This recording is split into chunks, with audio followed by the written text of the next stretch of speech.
Ready start. महोदय, आइए पर्यावरणीय कानून को लागू न करने के घातक परिणामों पर एक दृष्टि डालें।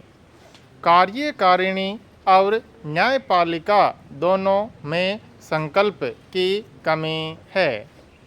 खेद है कि प्रदूषण नियंत्रण मंडल प्रदूषण नियंत्रण के लिए कुछ नहीं कर सके और यदि उन्होंने कोशिश की तो उद्योगपतियों के दबाव में आकर राजनीतिज्ञ आड़े आ जाते हैं और अपराध के बड़े से बड़े मामले में भी अधिकारी कोई कार्रवाई नहीं करते, चाहे प्रदूषक उद्योग निजी क्षेत्र के हों या सार्वजनिक क्षेत्र के।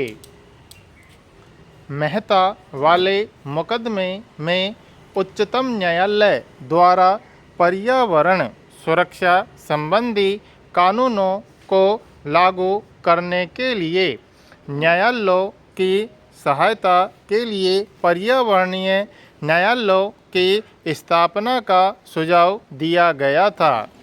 न्यायमूर्ति भगवती के अनुसार पर्यावरण प्रदूषण पारिस्थितिक क्षति और प्राकृतिक संसाधनों से संबंधित झगड़ों के मुकदमे दिन पर दिन बढ़ते जा रहे हैं और इन मामलों में वैज्ञानिक तथा तकनीकी आंकड़ों का मूल्यांकन आवश्यक होता है।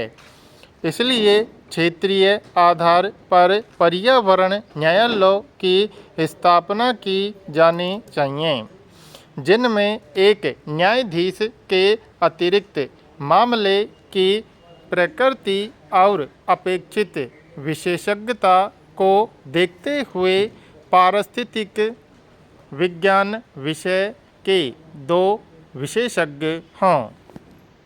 तथापि पर्यावरणीय न्यायालय के निर्णय के विरुद्ध उच्चतम न्यायालय में अपील का अधिकार हो।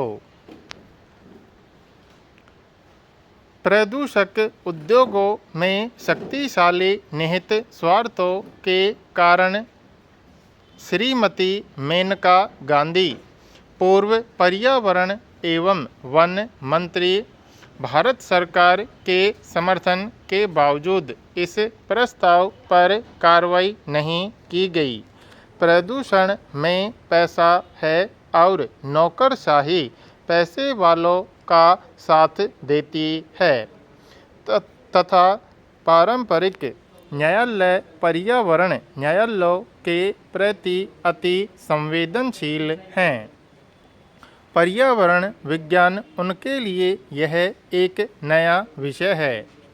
न्यायालयों के इस विषय से अनभिज्ञ होने से हानि होती है और नकारात्मक दृष्टिकोण के कारण न्यायाधीश ऐसे मामलों में यथास्थिति बनाए रखने, स्थगन आदेश देने या मुकदमा खारिज करने जैसा आसान तरीका अपनाते हैं।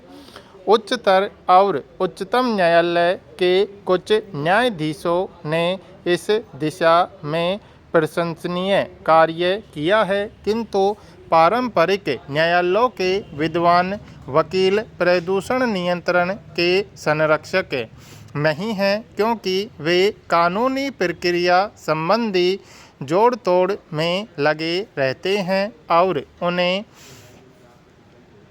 कै बनाम खे के पारंपरिक मुकदमों से ही फुर्सत नहीं मिलती और न ही उनमें पर्यावरणीय मामलों को निपटाने की विशेष योग्यता होती है।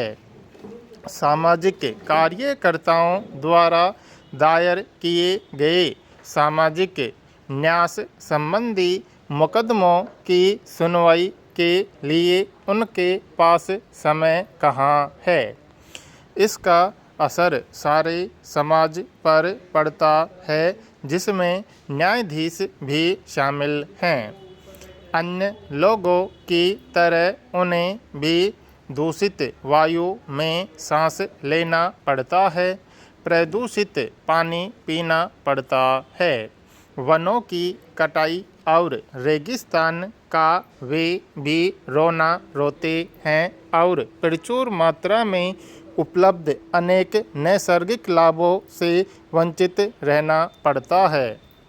लेकिन प्रकृति का आनंद लेने के लिए कवि जैसा संवेदनशील हृदय होना चाहिए, जो जीवन की कविता से परिपूर्ण हो, जिसमें विश्व बंधुत्व की भावना, प्रकृति से एकात्मकता और प्रत्येक मानव के जीवन के अधिकार के प्रति प्रेम हो।